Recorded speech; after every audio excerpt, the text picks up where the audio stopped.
Assalamualaikum warahmatullahi wabarakatuh. Para siswa kelas 9, pada kesempatan ini marilah kita belajar bahasa Indonesia dengan materi menyusun teks cerita inspiratif.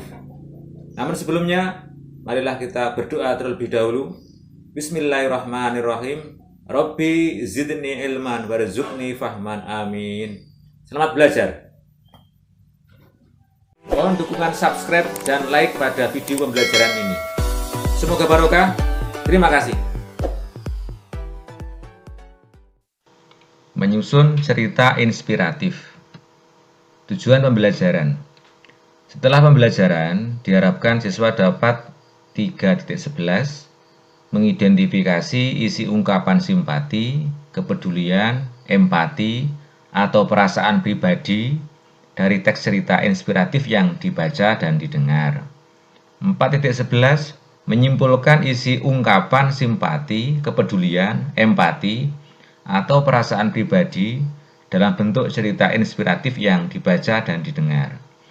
3.12 menelaah struktur, kebahasaan, dan isi teks cerita inspiratif. 4.12 mengungkapkan rasa simpati, empati, kepedulian, dan perasaan dalam bentuk cerita inspiratif dengan memperhatikan struktur cerita dan aspek kebahasaan. Sebagai persepsi, saya ingin bertanya kepada para siswa, bagaimana perasaan kalian hari ini? Ada yang galau, barangkali ada yang sedih, ada yang putus asa, ada yang merasa kurang bahagia, ada yang merasa malas belajar, ada yang malas bekerja, bahkan ada yang malas beribadah. Bila kalian mengalami seperti ini, maka saatnya kalian perlu inspirasi. Untuk itu, ayo membaca teks cerita inspiratif. Menyimpulkan informasi cerita inspiratif. Cerita inspiratif merupakan bentuk narasi yang lebih bertujuan memberi inspirasi positif, inspirasi kebaikan kepada pembaca. Ceritanya mampu menggugah perasaan, memberi kesan yang mendalam. Isi ceritanya diharapkan mampu mempengaruhi, bahkan memotivasi seseorang untuk berbuat lebih baik, lebih peduli, dan lebih berempati. Nah, setelah mendapat inspirasi atau setelah membaca teks inspirasi, diharapkan yang tadi galau akan menjadi gembira. Yang tadi sedih diharapkan bisa menjadi senang. Yang tadi merasa putus asa, harapannya akan menjadi semangat. Yang tadi merasa kurang bahagia, harapannya akan menjadi sangat bahagia. Yang malas belajar diharapkan menjadi rajin belajar. Yang malas bekerja diharapkan menjadi rajin bekerja. Dan yang malas beribadah harapannya adalah rajin beribadah. Menyimpulkan struktur cerita inspiratif. Struktur cerita inspiratif meliputi orientasi, perumitan peristiwa, komplikasi, resolusi, dan koda. Orientasi merupakan tahapan yang berisi pendahuluan, perkenalan tokoh, dan latarnya. Perumitan peristiwa merupakan tahapan cerita yang mana tokoh mulai bermasalah, tokoh mulai berkonflik, bisa konflik fisik atau konflik batin, bisa konflik dalam diri tokoh atau konflik antar tokoh. Komplikasi merupakan puncak konflik para tokoh dalam cerita. Tensi konflik berada pada level yang tertinggi. Resolusi merupakan tahapan cerita yang mana konflik mulai terurai dan terpecahkan. Tensi konflik mulai menurun menuju penyelesaian cerita. Koda merupakan tahapan penyelesaian cerita.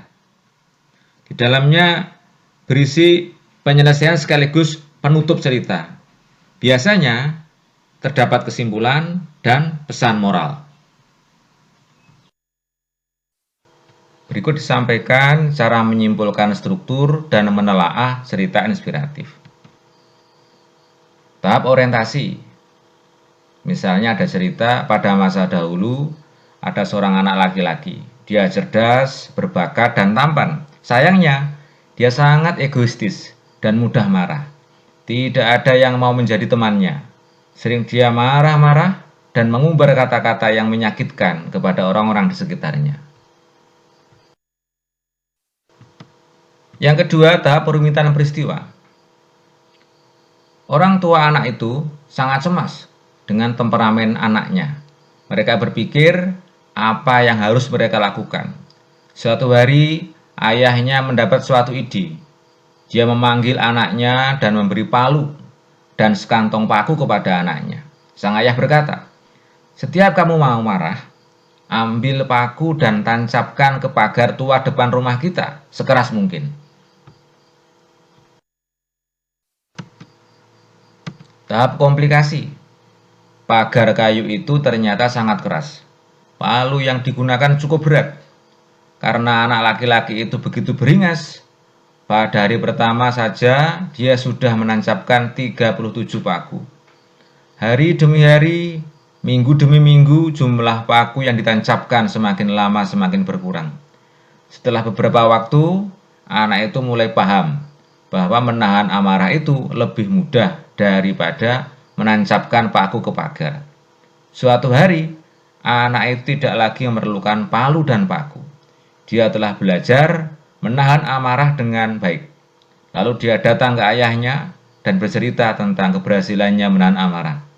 Sekarang, setiap saat, jika mampu menahan amarah dalam sehari, cabut paku yang sudah tertancap di pagar.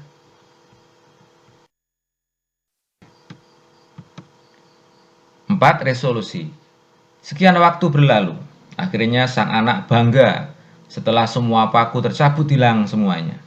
Saat dia datang ke ayahnya dan menceritakan semuanya, dia menawarkan untuk merapikan dan merawat pagar. "Kamu sudah berhasil, nak. Tetapi coba perhatikan lubang bekas paku itu. Pagar itu tidak akan bisa menjadi seperti semula. Sudah cacat." 5. Koda.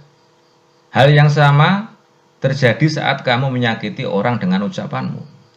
Kata-kata meninggalkan bekas luka di hati, sama halnya lubang bekas paku di pagar. Ingat, kita harus memperlakukan setiap orang dengan sayang dan hormat. Sebab meskipun telah memohon maaf dan dimaafkan, luka di hati tidak akan pernah hilang. Susun cerita inspiratif. 1. Memilih tema atau isi cerita menarik dan mampu menggugah perasaan pembaca. 2. Materi cerita memotivasi dan mampu mempengaruhi bahkan mengubah opini pembaca menjadi lebih baik. 3. Isi cerita mampu menginspirasi pembaca. 4. Disampaikan dengan bahasa yang sederhana agar mudah dipahami. 5. Isi cerita mendalam, namun tetap harus mudah dipahami pembaca. Sumber atau bahan cerita inspiratif.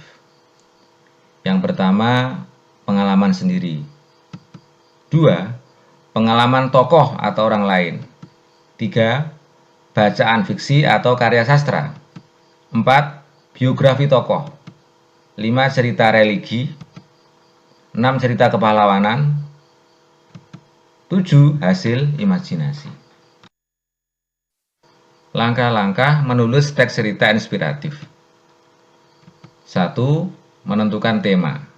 Pilih tema yang menarik. Pilih tema yang inspiratif.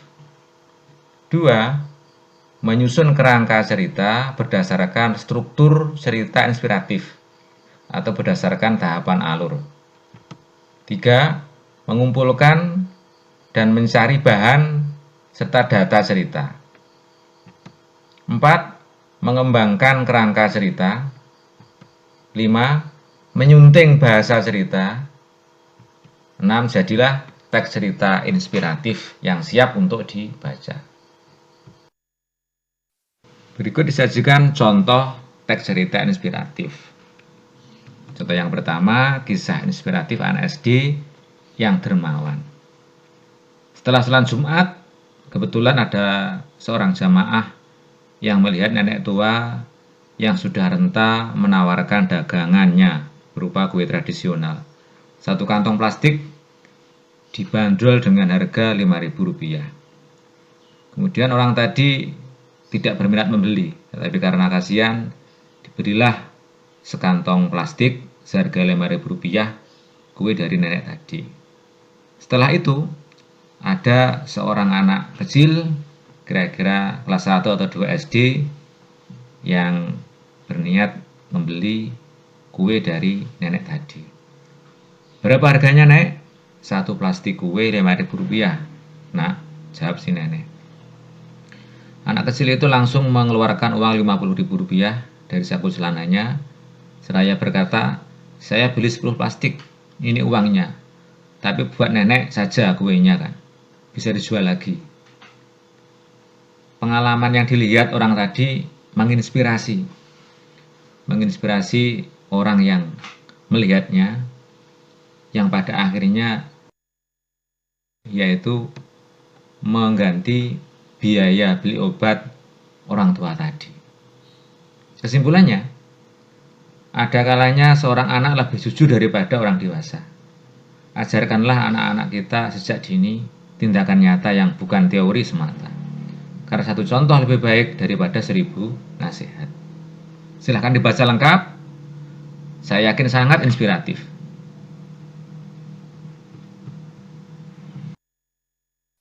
Contoh yang kedua, teks cerita inspiratif yaitu Garam dan Telaga. Suatu ketika, hiduplah seorang tua yang bijak. Pada suatu pagi, datanglah seorang anak muda yang sedang dirundung banyak masalah. Langkahnya gontai dan air muka yang ruwet. Tamu itu memang tampak seperti orang yang tak bahagia. Tanpa membuang waktu, orang itu menceritakan semua masalahnya kepada Pak Tua yang bijak. Pak Tua yang bijak hanya mendengarkannya dengan saksama. Ia lalu mengambil segenggam garam dan meminta tamunya untuk mengambil segelas air. Ditaburkannya garam itu ke dalam gelas. Lalu diaduknya perlahan. Coba minum ini dan katakan bagaimana rasanya, ujar Pak Tua itu. Pahit, pahit sekali, jawab sang tamu sambil meludah ke samping.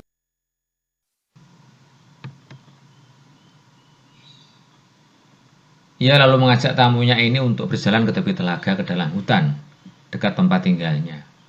Kedua orang itu berjalan berdampingan dan akhirnya sampailah mereka ke tepi telaga yang tenang itu. Pak Tua lalu kembali menaburkan segenggam garam ke dalam telaga.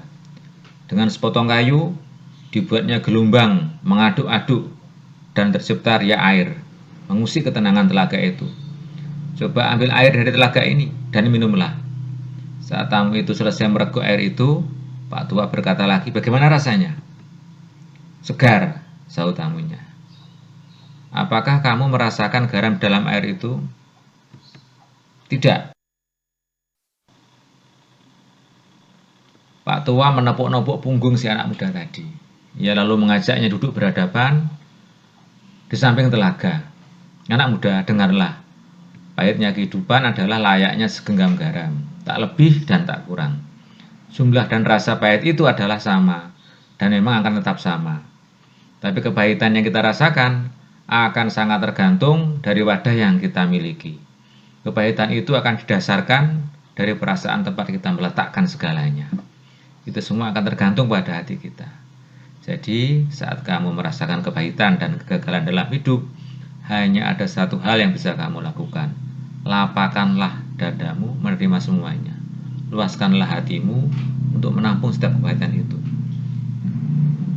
Hatimu adalah wadah itu. Perasaanmu adalah tempat itu. Kalbumu adalah tempat kamu menampung segalanya. Jadi, jangan jadikan hatimu seperti gelas. Buatlah laksana telaga yang mampu meredam setiap kepahitan itu dan merubahnya menjadi kesegaran dan kebahagiaan.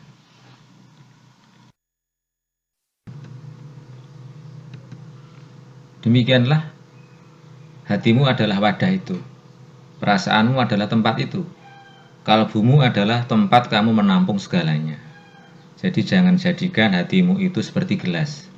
Buatlah laksana telaga yang mampu meredam setiap kepahitan itu dan merubahnya menjadi kesegaran dan kebahagiaan.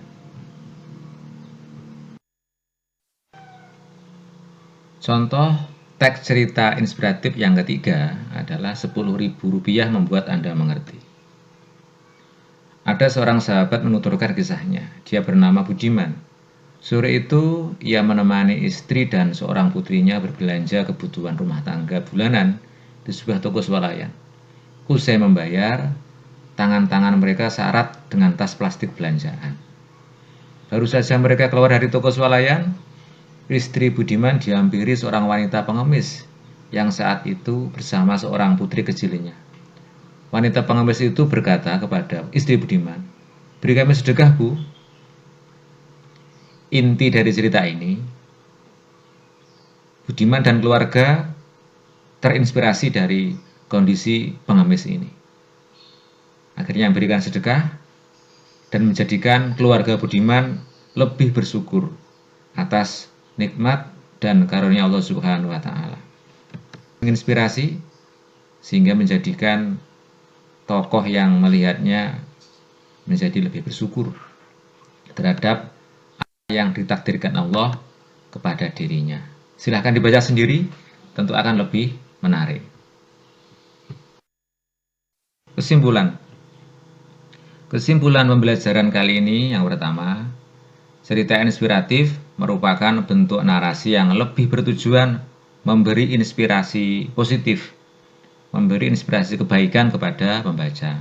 2. Ceritanya mampu menggugah perasaan dan diharapkan mampu mempengaruhi bahkan memotivasi pembaca. 3. Struktur cerita inspiratif meliputi 1. Orientasi, 2. Perumitan peristiwa, 3. Komplikasi, 4. Resolusi, dan 5. Koda.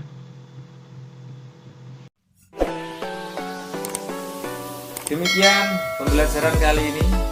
Ada kekurangannya mohon maaf dan semoga bermanfaat. Mari kita tutup bersama dengan berdoa. Bismillahirrahmanirrahim. Subhanakallahumma wa bihamdika asyhadu an la ilaha illa anta astaghfiruka wa atubu ilaik. Terima kasih. Assalamualaikum warahmatullahi wabarakatuh.